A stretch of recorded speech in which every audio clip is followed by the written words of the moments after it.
operated by Customs Officer on board Australian Customs tender on the 31st of January 2008. Well, back in 2008, the Australian government sent a customs vessel down to document Japan's whaling in Australia's Antarctic territory. And what you're about to see is the footage that they took at that expedition. Footage that Sea Shepher have fought the government very hard on for many years to obtain.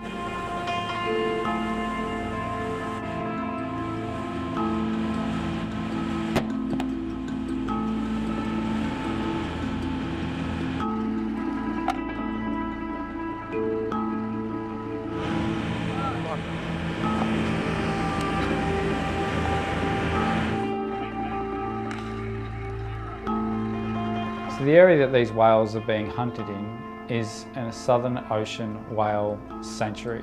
And yet they are being chased with these harpoon ships that are doing 23, 24 knots.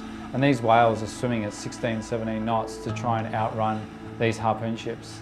But eventually they come up exhausted.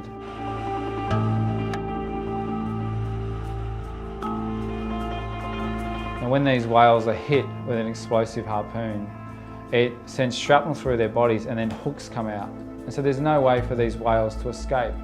They're thrashing around, trying to get away from these harpoon ships, but this cable drags them back up to the surface.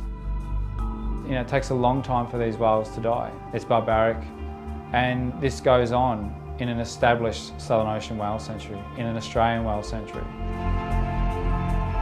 Once these whales die, they are tied up alongside a harpoon ship before that harpoon ship rendezvous with the factory ship, the Nishimaru, and then it is transferred up the slipway of the Nishimaru, where it is diced up for the markets in Tokyo.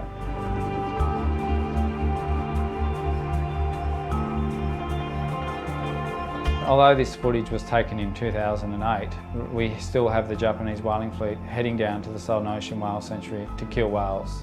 And unless there is action from our Australian government, in 10 years' time, we are still going to see whales being killed in an established whale sanctuary. I guess the question has to be asked is, does the Australian government, represent the wishes of the Australian public that want to see an end to whaling, or Tokyo? It's time the Australian government stepped up and sent a vessel south.